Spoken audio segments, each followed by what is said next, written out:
So good morning students, welcome you all on my YouTube channel. So बेटा आज 3-4 दिन के बाद मुझे वीडियो अपलोड करनी पड़ रही है ड्यू टू सम रीज़न, ठीक है। बट ट्राई करूँगी कि वीक में 1 वीडियो आपको ज़रूर प्रोवाइड कराऊँ। Okay, so let's start with the 2 gene inheritance that is also known as dihybrid cross. Okay बेटा, तो डाई से पहले हमें ये समझना चाहिए, डाई आई हाइब्रिड का मतलब होता है डाई मीन्स 2, यानी कि यहाँ पर हम कोई भी 2 कैरेक्टर लेंगे, ठीक है, उनकी क्रॉसिंग कराएंगे और देखेंगे F1 जनरेशन में क्या हमें फाइंड आउट होता है एंड F2 जनरेशन में हमें क्या मिलता है, ठीक है। अब बेटा ये जो डाईहाइब्रिड क्रॉस है, ठीक है, ये हम क्यों कर रहे हैं, इसका क्या इंपॉर्टेंस है? इसका इंपॉर्टेंस ये है कि हमें उस फिनोमेना को हमें देखना है, उस जो हमारा फैक्टर है उसको हमें फाइंड आउट करना है, अंडरस्टैंड करना है कि how 2 genes are inherit at a one time, एक टाइम पर 2 जीन कैसे इनहेरिट होती हैं, ये हुआ इसका इंपॉर्टेंस। और जो इसका कंक्लूजन निकलता है डाई हाइब्रिड क्रॉस का, वो ये मिलता है कि भाई जैसे हमने 2 कैरेक्टर लिए हैं, ठीक है, अब ये दोनों जो पेयर हैं, अलील के जो पेयर हैं, ठीक है, ये दोनों एक दूसरे को इंटरफेयर नहीं करते, ठीक है, कोई मिक्सिंग नहीं होती है, दोनों अपना सेपरेट सेपरेट वर्क करते हैं, कोई प्रॉब्लम नहीं है। नेक्स्ट जनरेशन में इट मीन्स ट्रांसफ़र हो जाते हैं, ठीक है। तो अब ये तो बात हुई थोड़ा ओरली समझाने की, अब थियोरटिकली हम थोड़ा सा इसको देखते हैं, ठीक है। सो लेट्स स्टार्ट। देखो बेटा यहाँ पे है 2 जीन इनहेरिटेंस, तो 2 जीन का मतलब डाई हाइब्रिड क्रॉस, ये मैंने आपको बता ही दिया, ठीक है।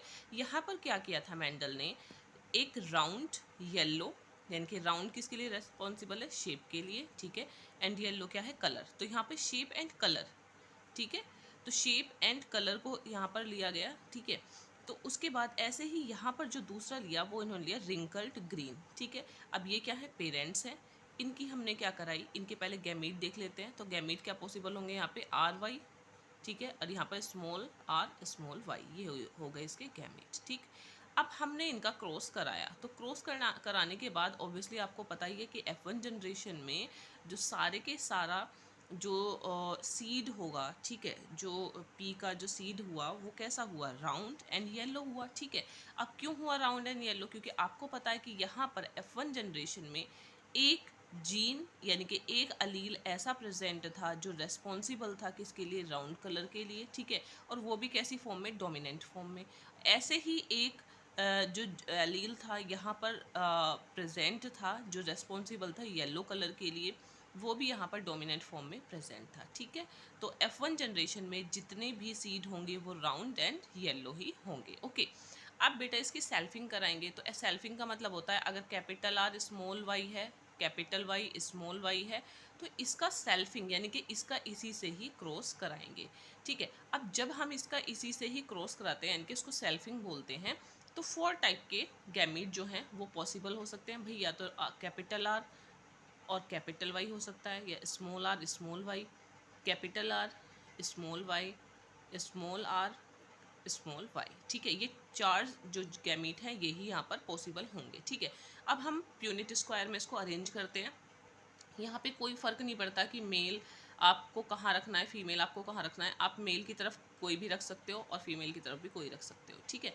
अब देखो बेटा क्रॉस, अब मैंने आपको अपने लास्ट वीडियो में बता भी रखा है कि क्रॉसिंग कैसे कराते हैं भाई, कैपिटल आर कैपिटल वाई की crossing, capital R capital Y, देखो इन दोनों की क्रॉसिंग हो गई, यहाँ पर आ गया इसकी इसके साथ क्रॉसिंग, इसकी इसके साथ, फिर यहाँ से इसके साथ, ठीक है। इसी तरीके से क्रॉसिंग हम कराते चले जाएंगे। ये 2 जो बॉक्सेस हैं, ठीक है, ये जो 2 लाइन है ये मैंने छोड़ दी हैं क्योंकि आप अपने आप इसको कीजिए, ठीक है, प्रैक्टिस कीजिए इसकी, ठीक है। तो बेटा अब जब हमारा ये क्रॉस कंप्लीट हो गया था, इसके बाद इसका फिनोटाइपिक रेशियो जो आया था वो आया था हमारा कि भाई राउंड येलो या राउंड ग्रीन होंगे, या रिंकल्ड येलो या रिंकल्ड ग्रीन होंगे। तो इसके बाद जो पॉसिबल हमारा जो फिनोटाइपिक रेशियो आया था वो आया था हमारा 9:3:3:1। क्लियर? तो ये हो गया हमारा डाईहाइब्रिड क्रॉस। इसकी इम्पोर्टेंस मैंने आपको बता रखी है भाई, क्या है कि it help to understand inheritance of 2 gene at a time, एक टाइम पर 2 जीन कैसे इनहेरिट हो रही हैं वो हमें इससे पता चलता है, ठीक है।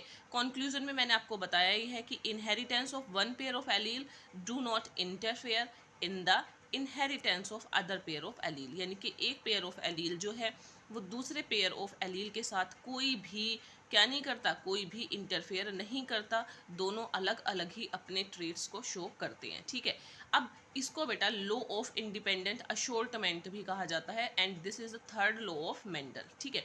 अब इंडिपेंडेंट अशोर्टमेंट का मतलब क्या है भाई? इंडिपेंडेंट का मतलब है कि कोई भी अपना आराम से रह रहा है, ठीक है, किसी के ऊपर कोई डिपेंड नहीं कर रहा है, और कोई भी कहीं पे कोई भी कैरेक्टर किसी को इंटरफेयर नहीं कर रहा है। So that is the known as law of independent assortment, ठीक है, कि दोनों ही ट्रेट जो हैं वो अलग अलग अपना पर्टिकुलर इनहेरिट होंगे, किसी की मिक्सिंग किसी के साथ नहीं होगी। Okay, so I hope you like this video, and thanks and supporting me. Thank you so much.